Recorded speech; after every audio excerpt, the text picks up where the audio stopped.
لله نحمده ونستعينه ونستغفره ونعوذ بالله من شرور أنفسنا ومن سيئات أعمالنا من يهده الله فلا مضل له ومن يضلل فلا هادي له وأشهد أن لا إله إلا الله وحده لا شريك له وأشهد أن محمدًا عبده ورسوله أما بعد فإن خير الحديث كتاب الله وخير الهدي هدي محمد صلى الله عليه وسلم وشر الأمور محدثاتها وكل محدثة بدعة وكل بدعة ضلالة وكل ضلالة في النار. قال الله تعالى في كلامه المجيد: قد أفلح من تزكى وذكر اسم ربه فصلى। যাবতীয় প্রশংসা আল্লাহর জন্য, যিনি আমাদেরকে রমজান মাসের রোজা বড় শান্তির সাথে বড় আরামের সাথে পালন করার তৌফিক দান করেছেন। আর হয়তোবা দুটো কি তিনটে দিন বাকি, তার জন্য আল্লাহর কাছে লাখো শুকরিয়া জানাই। ফালিল্লাহিল হামদ। শত সহস্র দরুদ ও সালাম বর্ষিত হোক মুহাম্মদুর রাসূলুল্লাহ সাল্লাল্লাহু আলাইহি ওয়াসাল্লাম, যিনি আল্লাহর পক্ষ থেকেই প্রেরিত হয়েছিলেন এবং আল্লাহর নির্দেশে যা কিছু বলতেন তা বলতেন, আর তারই নির্দেশে যা কিছু করার করতেন। তিনি আমাদের ওপরে এই রোজার শেষে এক সা খাদ্য ফরজ করেছেন। সাল্লাল্লাহু আলাইহি ওয়াসাল্লাম। আমরা জানি রোজার শেষে ফিতরা দিতে হয়, যাকে সাদাকাতুল ফিতর বা যাকাতুল ফিতর বলা হয়। এই ফিতর মানে হচ্ছে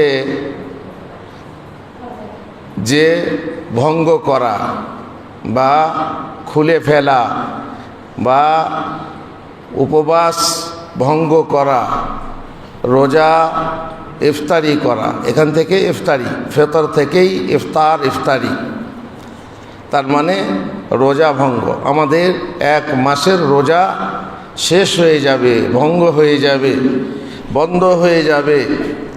এই সময়ে একটা যাকাত ফরজ করা হয়েছে। ফারাদা রাসূলুল্লাহ সাল্লাল্লাহু আলাইহি ওয়াসাল্লাম সাআ মিন তাআম। আল্লাহ রসুল সাল্লাল্লাহু আলাইহি ওয়াসাল্লাম নিজের তরফ থেকে ফরজ করতে পারেন না, নিজের পক্ষ থেকে নির্ধারণ করতে পারেন না। যত শরীয়ত আছে, ইন হুয়া ইল্লা ওয়াহিয়ুন ইউহা, আল্লাহর পক্ষ থেকে ওহির মাধ্যমে, ওহির যে 8টা প্রকার আছে, যে কোনো প্রকারের মাধ্যমে তিনি বিধান দিয়ে থাকেন এবং ওয়াজিব, ফরজ বা সুন্নত করে থাকেন। এর হুকুম হচ্ছে ওয়াজিব, দিতেই হবে। কেউ দেব না বললে চলবে না, দিতেই হবে। আর কারণটা কি, কি কারণে দিতে হবে রোজার শেষে? দুটো কারণ বলা হয়েছে। একটা কারণ রোজাদারদের, দুটো কারণ। আর যারা রোজা রাখেনি, শিশু যেমন, অসুস্থ যেমন, তাদের জন্য একটা কারণ। দুটো কারণ রোজাদারের জন্য। প্রথম কারণ হলো যে রোজার যদি কোনো দোষ ত্রুটি হয়ে থাকে, আমরা সব সময়ই যে ইবাদত করি সেটা যে পরিপূর্ণরূপে করতে পারি তা নয়। এমনও হতে পারে যার কোনো ত্রুটি হয়ে গেছে, তাহলে এই ফিতরার মাধ্যমে সেই ত্রুটিটা সংশোধন করে নেওয়া হয়। আমরা নামাজ পড়ি, নামাজের সালাম ফেরার পরেই আস্তাগফিরুল্লাহ আস্তাগফিরুল্লাহ আস্তাগফিরুল্লাহ পড়ি। কেন? এটা কি খারাপ কাজ করলাম যে আস্তাগফিরুল্লাহ করতে হবে? ইবাদত করলাম, ইবাদতের পরে ইস্তেগফার মানে হচ্ছে আল্লাহ জানি না তোমাকে যেভাবে তোমার ইবাদত করার দরকার ছিল করতে পারলাম কি না, যদি কোনো ভুল ত্রুটি হয়ে থাকে আস্তাগফিরুল্লাহ। এই জন্য ইস্তেগফার করতে হয়, ত্রুটি সংশোধন করে নেওয়ার জন্য ইস্তেগফার করতে হয়। রমজানের রোজা ফরজ, ঠিক মতো পালন করতে পারলাম কি না? রোজা তো রাখলাম, আমার পেট রোজা রেখেছে, আমার চোখ রোজা রেখেছিল কি না, আমার জবান রোজা রেখেছিল কি না, আমার হাত পা রোজা রেখেছিল কি না জানি না, লোকের গীবত থেকে বাঁচতে পেরেছিলাম কি না জানি না, হারাম খড়ি থেকে বাঁচতে পেরেছিলাম কি না জানি না, উপোস ছিলাম দিনের বেলাতে, এরকম বহু ত্রুটি থাকতে পারে, মিথ্যা কথা বলা ইত্যাদি ইত্যাদি। সেই ত্রুটির হয়তো বা আল্লাহ তাআলা সংশোধন করে দেবেন। আর দ্বিতীয় কারণ হচ্ছে যে মিসকিনদের জন্য ঈদের দিনে খুশির আগমন ঘটবে, তার জন্য অন্তত পক্ষে তাদের মনে এইটুকু ভরে দেওয়া যে আজকের দিনটা আমার খাবার আছে, আজকের দিনটা কমসে কম আমার খাবার আসবে। এই জন্য এই ফিতরা ওয়াজিব করা হয়েছে। তাহলে রোজাদারের জন্য দুটোই, কিন্তু যারা রোজা রাখেনি, রাখতে পারেনি, তাদের জন্য একটা কারণ, সেটা হচ্ছে কি যে মিসকিনদের সহযোগিতা করা হবে, তাদের ঈদের দিনে যেন খাবারের ব্যবস্থা হয়ে যায়। যারা ফকির, যারা ভিক্ষা করে বেড়ায়, যারা নিঃস্ব, যারা না চাইলে খেতে পাবে না, অন্ততপক্ষে তাদেরকে এই দিনে ছুটি দেওয়া হবে, তাদেরকে চাইতে হবে না। কার উপরে ওয়াজিব, কার তরফ থেকে দিতে হবে? বলছেন আলা কুল্লি গানিয়িন ওয়া ফাকির, সে ধনী হোক অথবা নিঃস্ব হোক, নিঃস্বকেও দিতে হবে, ফকির হলেও দিতে হবে। তো ফকির তো নিজে চেয়ে খায়, কোত্থেকে দেবে? ওর কাছে যে ফিতরা আসবে সেই ফিতরা থেকে তাকে ফিতরা দিতে হবে। প্রত্যেক মানুষকে ফিতরা দিতে, এ নয় যে আমার চাল নেই, আমার কাছে আসবে তো আমি আবার কী জন্য দেবো, না, তোমাকেও দিতে হবে, যাতে এই সহযোগিতা পরিপূর্ণতা লাভ করে। ফকিরকেও দিতে হবে। রোজা রেখেছে বা রাখতে পারেনি, ছোট বাচ্চা, তারও পক্ষ থেকে ফিতরা দিতে হবে, ছোট বড় সবারই পক্ষ থেকে। এমনকি বলা হয়েছে মায়ের পেটে যে বাচ্চা আছে সেই বাচ্চার পক্ষ থেকেও ফিতরা দেওয়া মুস্তাহাব। যদি জানতে পারি দুটো বাচ্চা আছে, তাহলে দুটো বাচ্চার পক্ষ থেকে ফিতরা দেওয়াটা মুস্তাহাব, জরুরি না। যার জন্ম হয়ে গেছে তার তরফ থেকে দেওয়া ওয়াজিব। ঈদের রাতের সূর্য ডোবার সামান্যক্ষণ পর যদি কেউ ইসলামে দীক্ষিত হয়, অথবা কোনো শিশু জন্মগ্রহণ করে, অথবা শেষ রমজানের সূর্য ডোবার সামান্যক্ষণ পূর্বে যদি কেউ মারা যায়, তাহলে উক্ত প্রকার লোকেদের উপর ফিতরা ওয়াজিব নয়, কারণ ওয়াজিবের সময় সে পায়নি। অবশ্য মায়ের গর্ভে বোনের তরফ থেকে বললাম যাকাত আদায় করে দেওয়া ওলামারা বলেছেন মুস্তাহাব। পক্ষান্তরে ওই দিনের সূর্য ডোবার সামান্যক্ষণ আগে যদি কেউ ইসলামে দীক্ষিত হয়, অথবা কোনো শিশু জন্মগ্রহণ করে, অথবা সূর্য ডোবার সামান্যক্ষণ পরে যদি কেউ মারা যায়, তাহলে উক্ত প্রকার মৃত ব্যক্তির পক্ষ থেকেও কি করতে হবে? ফিতরা ওয়াজিবভাবে আদায় করতে হবে। ফিতরা আদায় তো করব, আমার ঘরে ফিতরা, আমার তো চাল নেই, টাকাও নেই, তাহলে কি ঋণ করতে হবে? না। হ্যাঁ, যদি বেতন আসবে, মাসিক বেতন, এই মাস শেষ হলে এক সপ্তাহ পরে বেতনটা পাবো, তাহলে তুমি ঋণ করে ফিতরাটা দিতে পারো, কিন্তু জরুরি নয় যে ঋণ করে তোমাকে ফিতরা দিতে হবে। আর স্ত্রীর অলংকার বিক্রি করে ফিতরা দিতে হবে তাও নয়। তোমার যদি থাকে তো দাও, আর তোমার কাছে ফিতরা এলে তুমি সেই ফিতরা থেকে ফিতরা দাও। যদি কেউ বাড়িতে চাল আছে, খাদ্য আছে, কিন্তু একসা পরিমাণ নয়, একসা পরিমাণ, সেটা কখন কতটা বলছি, একসা পরিমাণ না হলেও যেটুকু আছে সেটুকুই দাও। দুটো আকিকায় দুটো ছাগল দিতে হয়, পারছি না, একটাই দাও। ফাত্তাকুল্লাহ মাস্তাতাতুম, আল্লাহকে যথাসাধ্য ভয় করো এবং একটাই তুমি আকিকা দাও। আর এক সা থেকে যদি কম হয়, যতটুকু চাল আছে তোমার ঘরে আল্লাহর রাস্তায় তাই দিয়ে দাও। সা কাকে বলে? মোটামুটি 2.5 কেজি থেকে 3 কেজি মতভেদ আছে। তো ওলামারা বলেছেন 3 কেজি দিয়ে দেওয়া ভালো, কিন্তু আমরা দেখেছি ওজনের মাধ্যমে চাল 2.5 কেজি ওজনও হয়েছে। কারণ সায়ের বিভিন্ন তারতম্য আছে, সা ছোট বড়, কাঁচি পাকি বহু রকম আছে। সেই ক্ষেত্রে শস্য ভারী আছে, হালকা আছে, এই জন্য ওজনের 2.5 কেজি থেকে কমও বলা হয়েছে, 2.5 কেজি থেকে বেশিও বলা হয়েছে।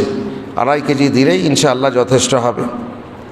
কোন খাবার থেকে, কোন খাদ্য থেকে দিতে হবে? রাসূলুল্লাহ সাল্লাল্লাহু আলাইহি ওয়াসাল্লামের জামানায় খাদ্য ছিল খেজুর, পনির, জব ইত্যাদি। তারা সেখান থেকে খাদ্য দিতেন। আমরা সেই খাদ্য দিতে পারি না? হ্যাঁ পারেন, দেন 2.5 কেজি খেজুর কিনে। 2.5 কেজি খেজুর মিসকিনদেরকে দিলে মাস খাবে তো ঠিক নেই। তাহলে ঈদের দিনে কটা খেজুর খাবে? তো সেটা ভালো হবে কি না বলতে পারবো না। এই জন্যই ওলামারা বলেছেন প্রধান খাদ্য, যে খাদ্য প্রত্যেক দিন খাওয়া হয় 2-3 বার করে। আমরা বাঙালিরা 5 টাইম চাল খাই, 5 টাইম, 5টা সময়ে চাল খাই, 5 রক, 5 ভাবে, কখনো ভাত রূপে কখনো মুড়ি রূপে খাই। অতএব আমাদের হচ্ছে প্রধান খাদ্য, বাঙালির খাদ্যই হচ্ছে চাল। সেই চাল দিতে হবে। কোন ধরনের চাল থেকে দিতে হবে? মধ্যম ধরনের। না তুমি ইচ্ছাকৃতভাবে নিম্নমানের চাল যেগুলো ফ্রি পাওয়া যাচ্ছে সেগুলো দেবে, তুমি খেলে দেবে, তুমি ওইগুলো খাও, আমার নেই তো তুমি দেবে। কিন্তু তুমি সেই চাল যদি কিনে দাও তোমার জন্য বৈধ নয়। বরং মধ্যম ধরনের খাবার তোমাকে উন্নত মানের দিতে হবে না, বিরিয়ানি চাল দিতে হবে না, ওই মিনিকেটের যেটা খুব হাই কোয়ালিটি না, দিতে হবে না, মধ্যম ধরনের খাদ্য দাও। আর এর বিনিময়ে মূল্য যথেষ্ট নয়, মূল্য দেওয়া যথেষ্ট নয়, টাকা দেওয়া যথেষ্ট নয়, জায়েজ নয়। যেহেতু রাসূলুল্লাহ সাল্লাল্লাহু আলাইহি ওয়াসাল্লাম নির্ধারণ করেছেন খাদ্য, আর তার যুগে টাকা পয়সা দিনার দিরহাম ছিল, কিন্তু তিনি দিতে বলেননি, সাহাবারা দেননি, সুতরাং আমাদের দিলে যথেষ্ট হবে না। হ্যাঁ, আমার তো জমি নেই, আমাকে তো চাল কিনে খেতে হয়। তো চাল কিনে নেওয়া টাকা আমার কাছে আছে, কিন্তু কিনতে যেতে পারছি না। কোনো মহিলা বলছে যে আমার কাছে টাকা আছে, চাল তো নেই দেওয়ার মতো, কি করা যায়? তুমি কাউকে দিয়ে দাও, তোমার কোনো আত্মীয়র মাধ্যমে সেই টাকা দিয়ে চাল আনিয়ে গরিবকে দাও। তবুও ফেতরাতে টাকা তুমি দিতে পারো চাল কিনে নেওয়ার জন্যে, চাল কিনে দেবে এমন দায়িত্ব আছে, দায়িত্বশীল গ্রামের মাতবর আছে, মোড়ল আছে, যারা নেতা আছে, তারা সেই টাকা নিয়ে চাল কিনে দেবে। তাহলে তার কাছ থেকে টাকা নিয়ে চাল কিনে দেওয়া যাবে। দিতে হবে কখন? দিতে হবে ঈদের নামাজের আগে। এটা হচ্ছে সব থেকে বেস্ট টাইম, ঈদের নামাজ পড়তে যাওয়ার আগে। সর্বনাশ, এত বড় গ্রাম, এত কেজি চাল কি করে বিলি করা হবে? তাহলে বলছি ঠিক আছে, 1 দিন আগে দাও, না হয় 2 দিন আগে দাও। মোটামুটি 28শে রমজান থেকে ফেতরা দেওয়া শুরু করতে হবে। 28শে রমজান থেকে ফেতরা দেওয়া শুরু করতে হবে, জমা নয়। জমা আগে থেকে করা যেতে পারে, কিন্তু দিতে হবে 28 তারিখ থেকে। 28 তারিখ থেকে বিলি করে ফকির মিসকিনদের কাছে পৌঁছে যেতে হবে। আর ঈদের নামাজের আগে বিলি শেষ হয়ে যেতে হবে, যেন তোমার মসজিদে তোমার সেই চালের জায়গাতে চাল পড়ে না থাকে, একদম ক্লিয়ার। বল দূর থেকে অনেক মেহমান, অনেক লোক আছে, অনেক মিসকিন আছে, তারা দূর থেকে নেবে। দেখুন, যেখানকার চাল সেখানেই বিলি হবে। আমার গ্রামে চাল উঠেছে, আমার গ্রামের মিসকিনরা পাবে। অমুক গ্রামে, আশেপাশে গ্রামে, প্রতিবেশী গ্রামে চাল উঠেছে, তারা সেখানে পাবে। আমার গ্রামের চাল আমার গ্রাম, বললে আমার একটা আত্মীয় আছে গরিব মানুষ, পাঠাবো, তাহলে আত্মীয়কে বলো ঈদের আগে নিয়ে যাবে। আর মাদ্রাসা, সেখানে মিসকিন ছাত্ররা আছে, মাদ্রাসাকে বলো ঈদের আগে নিয়ে যাবে। যদি নিতে না পারে তাহলে বলো যে কমসে কম এই গ্রামের কোনো প্রতিনিধি পাঠিয়ে দাও, সে তার বাড়িতে নিয়ে গিয়ে রাখুক। যে মাদ্রাসার যে প্রতিনিধি আছে, পরিচিত আছে, ফোন করে বলে দেবে আমার চালটা নিয়ে এসো, রাখো, আমি ঈদের পরে নিয়ে আসবো, সমস্যা নেই। মিসকিনের প্রতিনিধির হাতে পৌঁছে গেলে সমস্যা নেই, চলবে। কিন্তু কেউ নিয়ে গেল না, চাল মসজিদেই পড়ে থাকলো মাসের পর মাস, এই ফিতরাটা আদায় হবে না, জাকাত রূপে আদায় হবে না, সাদকা রূপে আদায় হবে। ব্যাস, এবার যদি ঈদের পরে কেউ ইচ্ছাকৃতভাবে পিছিয়ে দেয় তার ফিতরা হবে না, যেমনটি বললাম। আর আল্লাহ তাআলা আমাদেরকে তৌফিক দেন যেন আমরা সঠিকভাবে এই ইবাদতের পরিপূরক একটা ইবাদতকে পালন করতে পারি। আল্লাহুম্মা আমিন। ওয়া সাল্লাল্লাহু আলা নবিয়িনা মুহাম্মদ ওয়া আলা আলিহি ওয়া সাহবিহি আজমাইন।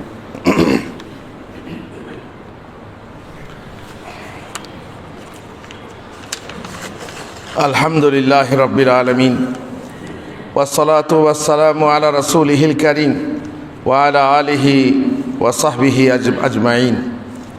ইবনে আব্বাসের হাদিসে বর্ণিত, মহানবী সাল্লাল্লাহু আলাইহি সাল্লাম বলেন, যে ব্যক্তি তার নামাজের পূর্বে আদায় দেয় তার জাকাত কবুল হয়, আর যে তার নামাজের পরে আদায় দেয় তার সে জাকাত সাধারণ বলে গণ্য হয়। কোনো অসুবিধার জন্য নামাজের পর দিলে তার জাকাত কবুল হয়ে যাবে। দিতে পারেনি বেচারি কোনো, আমার একদিন হয়েছে সৌদি আরবে, মিসকিন, চশমা দিয়েও খুঁজে পাওয়া যায় না, কাকে দেবো কাকে দেবো কাকে দেবো, শেষকালে ঈদের পরে দিতে হয়েছে। তো এ হতেই পারে, যদি এরকম হয় অসুবিধার ক্ষেত্রে আল্লাহ কবুল করবেন। আমি চেষ্টা করে জামাত ধরার জন্য আসছি, পেলাম না জামাত, জামাতের সওয়াব পাবেন। তো এইভাবে আল্লাহ তাআলা আপনার সদকাও কবুল করে নেবেন। যদি কেউ ঈদের সকালে এমন জায়গায় থাকে যেখানে জাকাত নেওয়ার মতো কোনো লোক নেই, অথবা সকালে হঠাৎ করে ঈদের খবর এলো, হঠাৎ করে বললো যে চাঁদ দেখা গেছে অমুক জায়গায়, সারা রাতে খবর পাওয়া যায়নি, আজকালকার ব্যাপার আলাদা। কিন্তু তখন ছিল, আমরা দেখেছি সকালবেলাতে খবর হয়েছে যে চাঁদ দেখা গেছে, দুপুরবেলাতে খবর হয়েছে, তখন তার ঈদ পড়া যাবে না, পরের দিন ঈদ পড়তে হয়েছে। তো এইভাবে যদি কেউ দেয় তাহলে ঈদের পরে দিলে গুনাহ হবে না, ইনশাআল্লাহ কবুল হয়ে যাবে। ওয়াজিব হলো যথাসময় ঈদের নামাজের পূর্বে গরিব মিসকিনদের হাতে অথবা তাদের কোনো প্রতিনিধির হাতে পৌঁছে যাওয়া। যাকে দেওয়ার ইচ্ছা ছিল তাকে বা তার প্রতিনিধিকে সেই সময় না পাওয়া গেলে অন্য হকদারকে দান করে দেন, তবুও জমা করে রাখবেন না।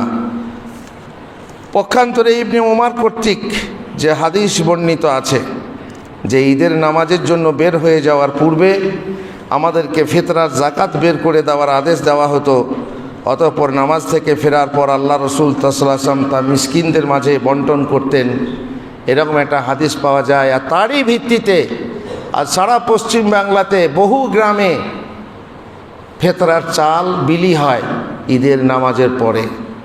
এটা ঠিক না, যেহেতু হাদিস ঠিক না, হাদিসে তাহকিক না করে এই হাদিসের উপরে ফতোয়া। তো সহি হাদিস আগে বলা হলো, যে ব্যক্তি নামাজের পূর্বে আদায় দেবে তার জাকাত কবুল হবে, আর নামাজের পরে যে দেবে তা সাধারণ দান হয়ে যাবে। সহি হাদিস থাকতে জয়ীফ হাদিসের উপরে আমল আমরা অন্ততপক্ষে করি না যারা আহলে হাদিস। এবারে জাকাতের হকদারকে কাকে দিতে হবে সেই সম্পর্কে দুটো ভারী কথা, এটা মানা খুবই কঠিন, আমিও জানি। কিন্তু আমাদের পরিবেশের যে অবস্থা, যদি খুঁজতে যাওয়া হয় যে হকদার কে, বাছাই করে দেখা যাবে গুটি কতক, কোটির মধ্যে গুটি। সঠিক ফিতরা যে হকদার তাকে খুঁজে পাওয়া মুশকিল। ফিতরার জাকাতের হকদার হলো গরিব মানুষরা। গরিব মানুষ কারা? মুসলিম। অমুসলিম গরিব হলে কি দেওয়া যাবে? এখন যদি কোনো অমুসলিম আসে, অমুসলিম গ্রাম থেকে যদি বলে আমাকে ভাই সাহায্য করো তোমাদের ফিতরা থেকে, তখন তাকে পকেট থেকে সাহায্য করতে হবে। এই আল্লাহর হক তাকে দিতে হবে যে আল্লাহর হক পালন করে, যে আল্লাহর দুশমন, যে আল্লাহর সঙ্গে শরিক করে, যে আল্লাহর ফরজ আদায় করে না, যে আল্লাহর হক আদায় করে না, সে আল্লাহর হক নেওয়ার অধিকারী হতে পারে না, হকদার হতে পারে না। এই জন্য মাথায় রাখতে হবে যে ফিতরা কাকে দিচ্ছি, জাকাত কাকে দিচ্ছি।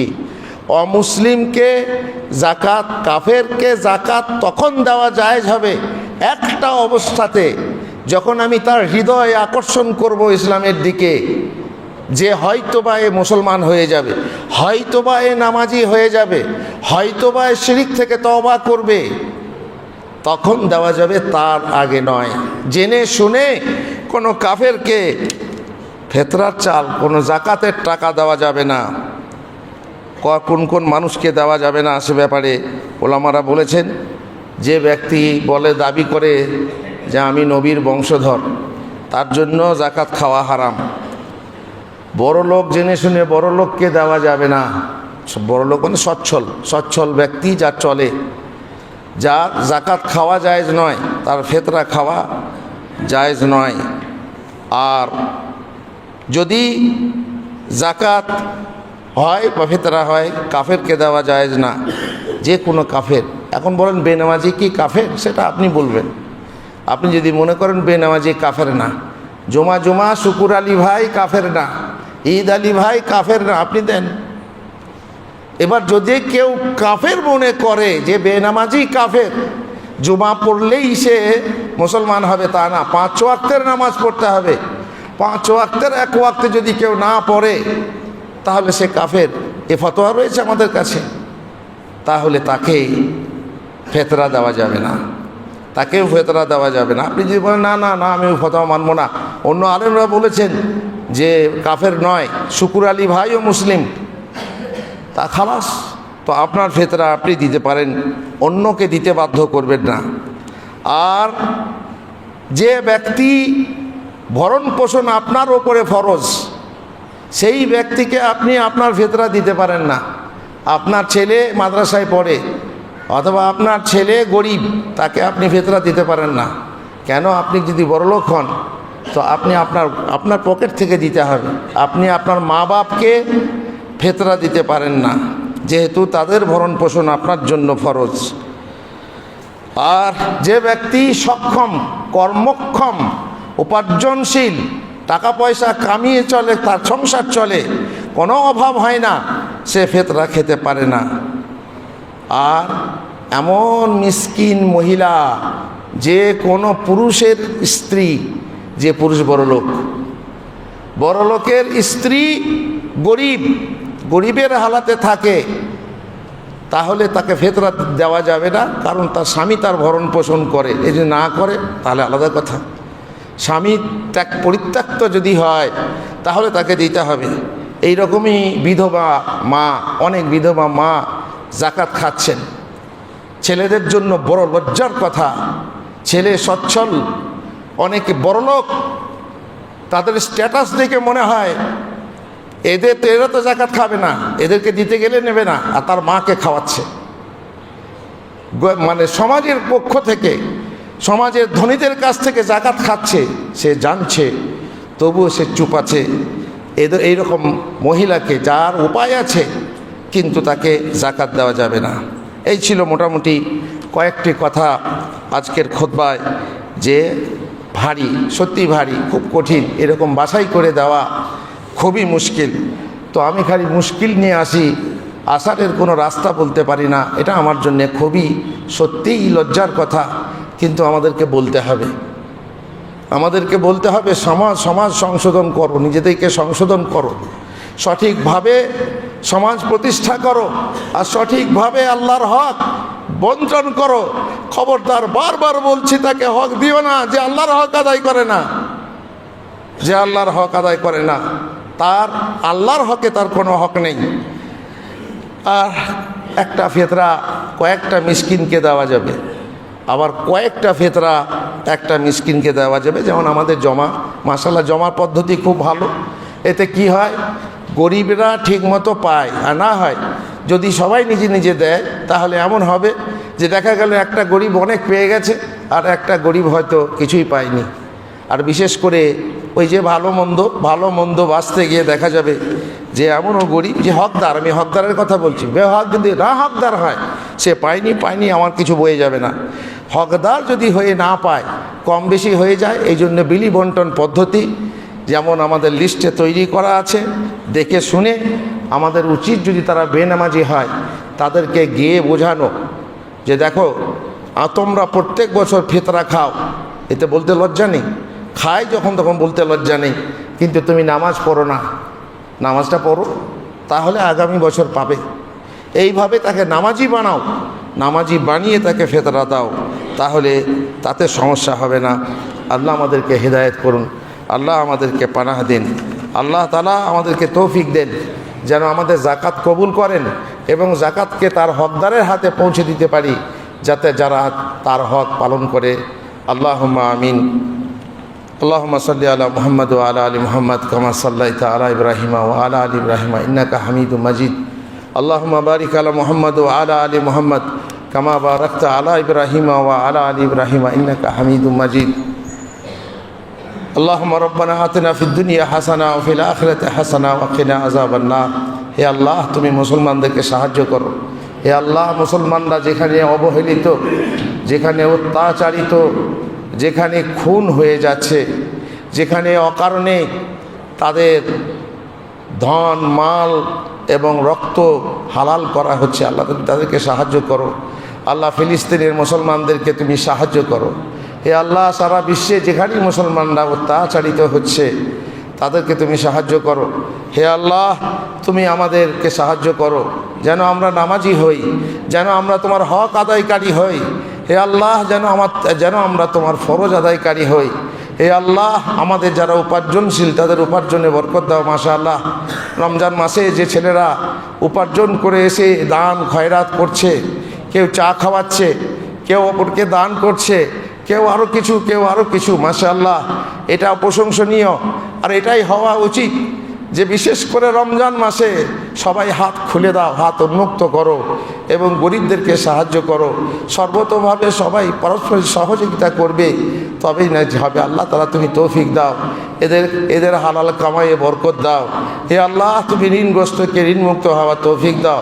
হে আল্লাহ, তুমি রোগগ্রস্তকে রোগমুক্ত হওয়া তৌফিক দাও, তাকে রোগমুক্ত করো। আল্লাহুম্মা আমিন। ওয়া সাল্লাল্লাহু আলা নবিয়িনা মুহাম্মদ ওয়া আলা আলিহি ওয়া সাহবিহি আজমাইন।